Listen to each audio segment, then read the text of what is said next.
The boss's daughter harassed me when I rejected her advances, eventually saying, "Useless employees get $1,000 a month tops."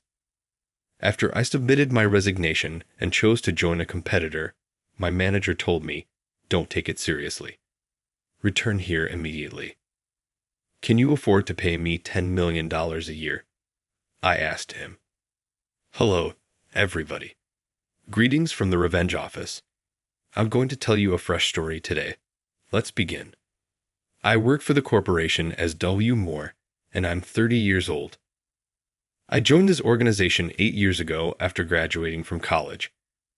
A product I created 3 years ago proved popular, and the business expanded quickly. Despite my busy schedule as the head of the development department, I like my life.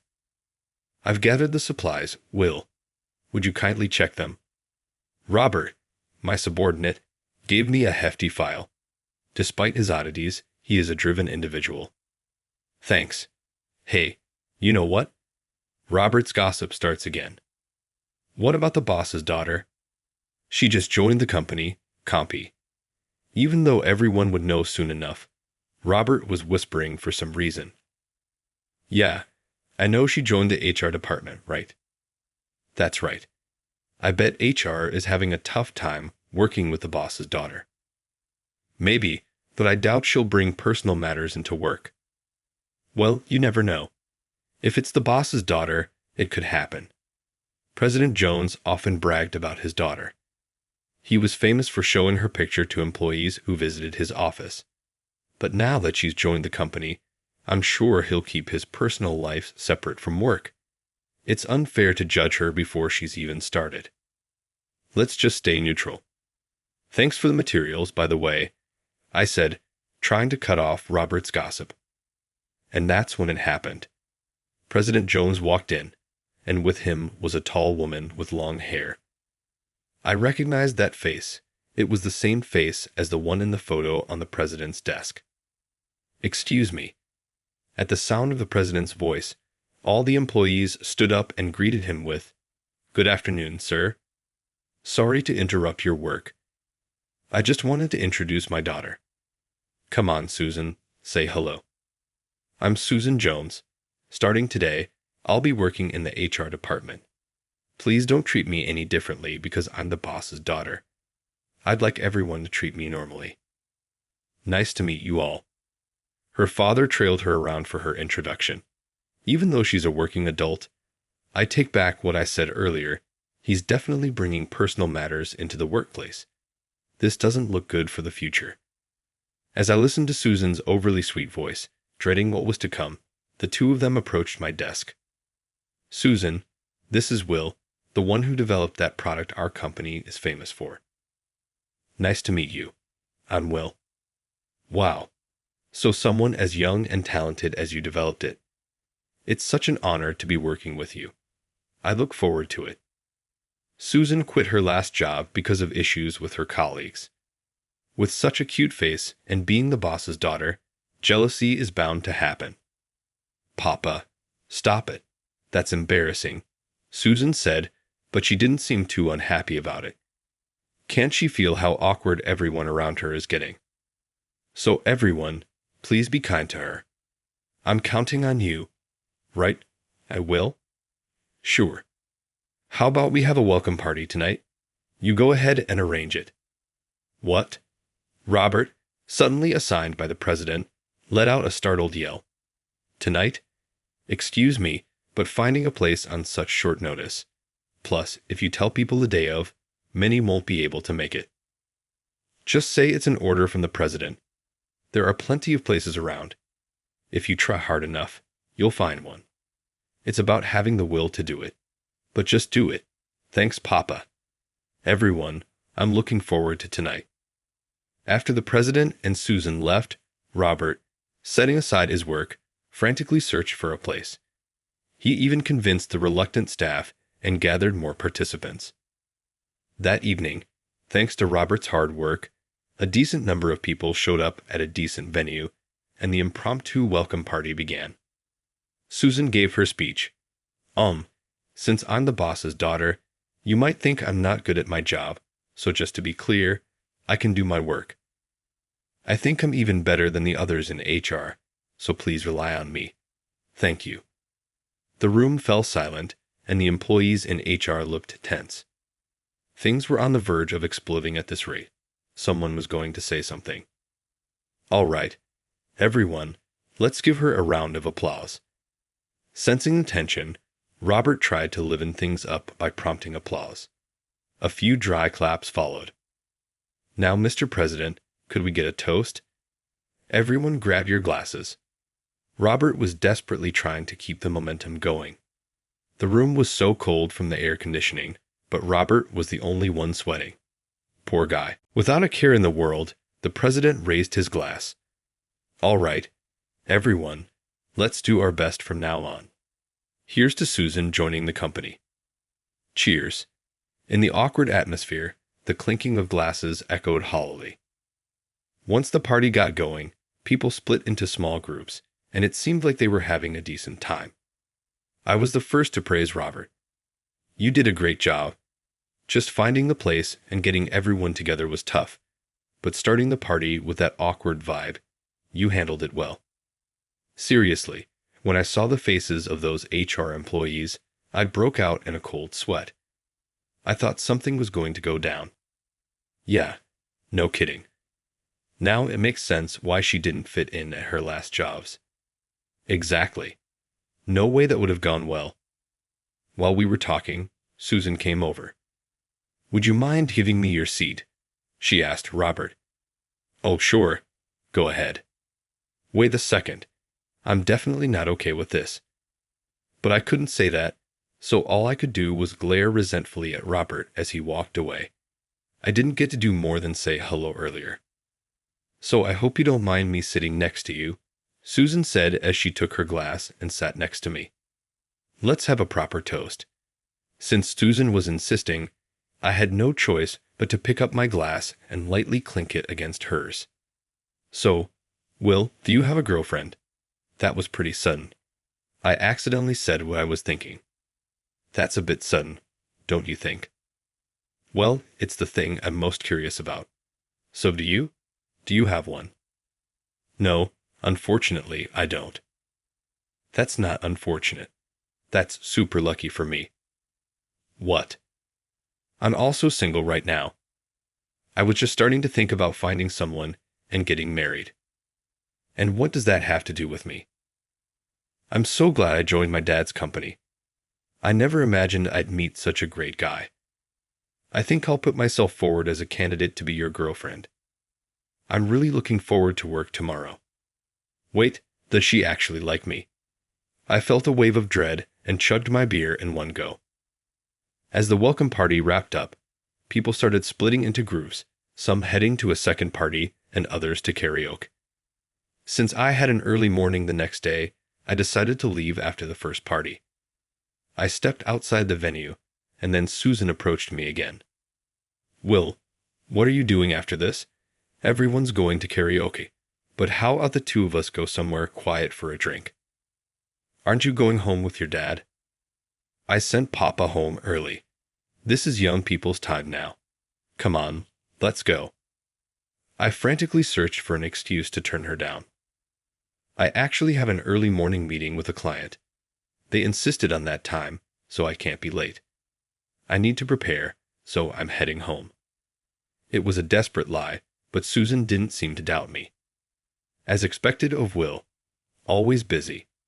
Well, I guess I'll head home too. There's no point in going to the after party without you. Want to share a taxi?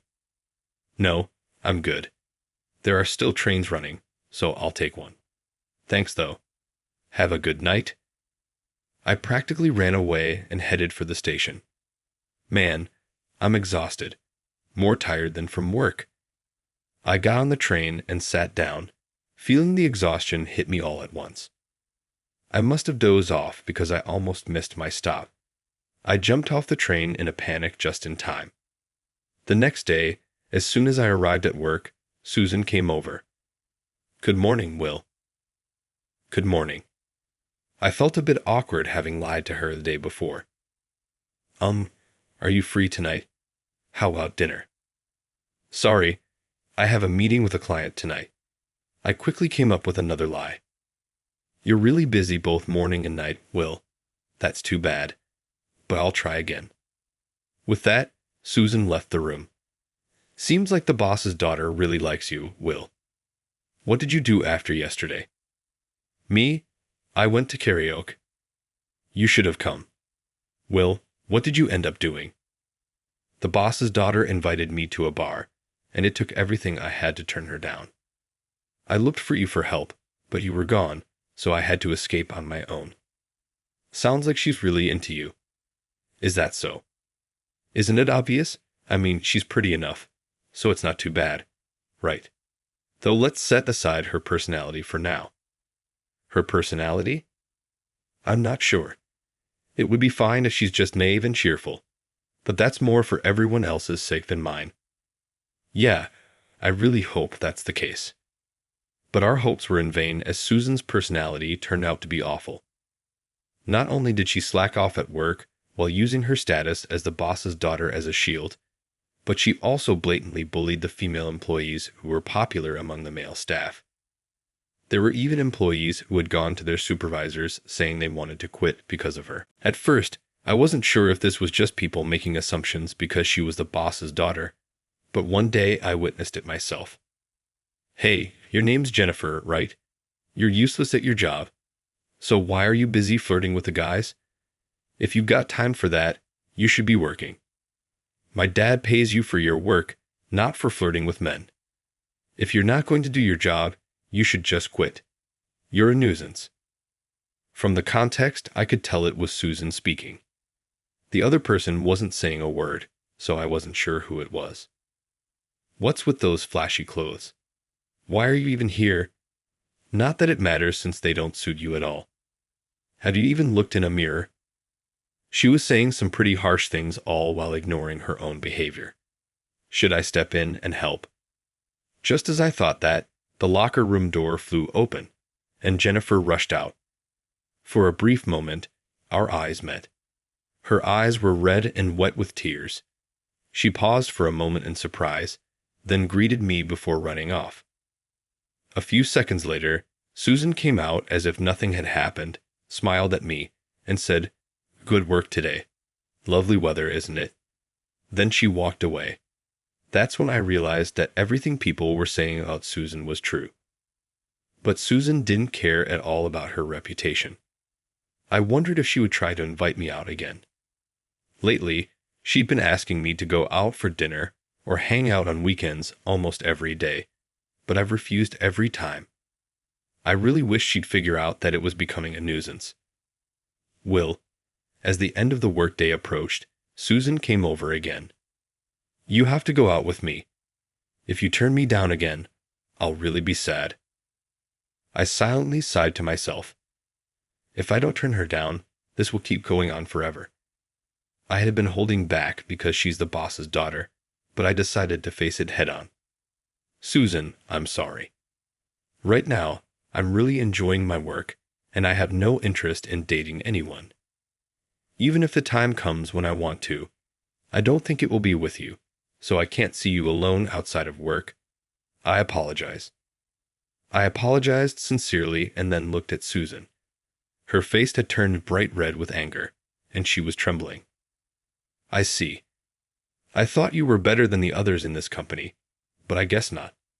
Whatever, I don't care anymore. Still trembling, she said this, then turned sharply and walked away. Robert, who had been watching from a distance, had clearly overheard us. Will, I think you went too far. She was really mad. This might be bad. It's better to be clear than to leave things half-hearted, right? I don't know, man. Whatever happens next, don't blame me.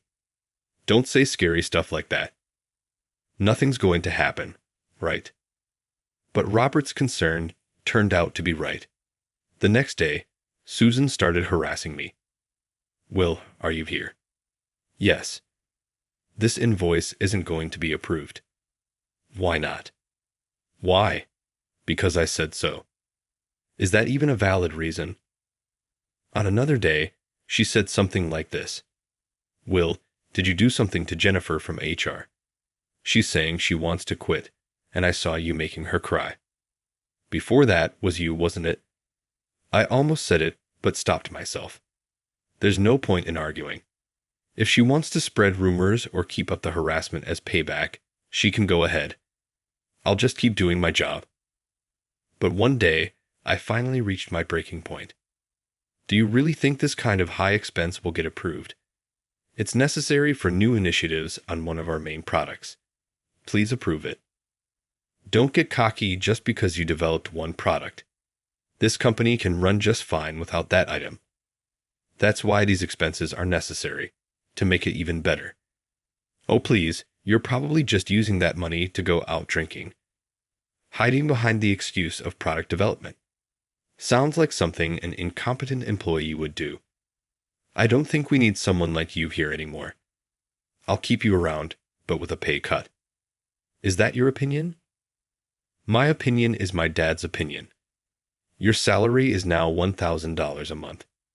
Consider it a decision from the president. Understood. With that, I grabbed the resignation letter I had stored in my drawer and headed for the president's office. I knocked on the door. Yes, it's Will. Come in. Excuse me, I'm leaving soon, so keep it short. What do you need? It's about Susan. She's been harassing me for a while now, but today she refused to approve the expenses for product development. On top of that, she called me an incompetent employee and said my salary would be $1,000 a month. As I spoke, the president let out a big yawn. Is that all? Don't take it seriously. It's nonsense. It's not nonsense. This happens almost every day. It's affecting my work. Can you make it stop? I was so anxious I couldn't even sleep, wondering what I'd do next. Come to think of it, there was an earthquake around one. There was? I didn't even notice. You were asleep, weren't you? Well, yeah, but more importantly, why did you come back? Did the president convince you? Yeah, I laid out a few conditions, though. What kind of conditions? I'm not telling you that, but I'll give you one hint. The president's daughter will be working here in this department. That's right. Seriously? No way. I don't want to work with someone like her. Why did you make that a condition? Don't worry. She'll be under me, so I won't let her do whatever she wants. I see. That's why you made that condition. Still, I'm a little nervous. And so, from that day on, Susan started working as my subordinate. Send this out in the company email. What? Why don't you just do it yourself? What was that? When I glared at her, Susan quickly changed her tone. Nothing. I'll take care of it. It looked like the president had a proper talk with her. Get these materials together by the end of the day. Once you're done, have Robert check them. I don't think I need anyone to check my work. I can do it perfectly, probably better than Robert. Robert, who was nearby, rolled his eyes. I'm the one giving you the instructions here. When I said that, Robert nodded exaggeratedly, agreeing. Understood, Susan replied reluctantly. I didn't hold back in assigning tasks to Susan. She was probably, no, definitely, kept quite busy with all the work. Susan didn't have time to bully anyone, and gradually she started to settle down. The atmosphere in the office was slowly returning to peace. Jennifer, who had run out of the locker room in tears that day, still works in HR and didn't quit. We chat from time to time, and I'm glad to see her smile has returned. Today is our year-end party. It's been a while since I've had drinks with everyone. Will, thank you so much for what you did, Jennifer said. It's nothing really. I just feel like the office has become a brighter place. That's not because of me, is it? Is that so? I heard a rumor about the conditions you set for coming back. I glared at Robert, who was sitting in front of me. He deliberately looked away, picked up his glass, and walked off. I was wondering why you would set such a condition. I mean, it just makes things harder for you, right? I would never do that, but lately, I've realized it was for everyone else, wasn't it? Is that what you think? Yeah, everyone's smiling now. The whole atmosphere in the company has changed. So thank you. I understand. I'm happy if that's the case. I suppose I will overlook Robert's gossiping. The business remains successful, most likely as a result of the improved lighting and ease of task completion. My subordinates were busier than ever when I was appointed to section manager. I take it that this is due today, and tomorrow is the day for that one. I've already finished the assignments you gave me yesterday. Susan appeared to be busy than everyone, yet this was all done for the prosperity and peace of the business. She would need to continue working hard, and to be honest, her attitude had improved significantly since joining.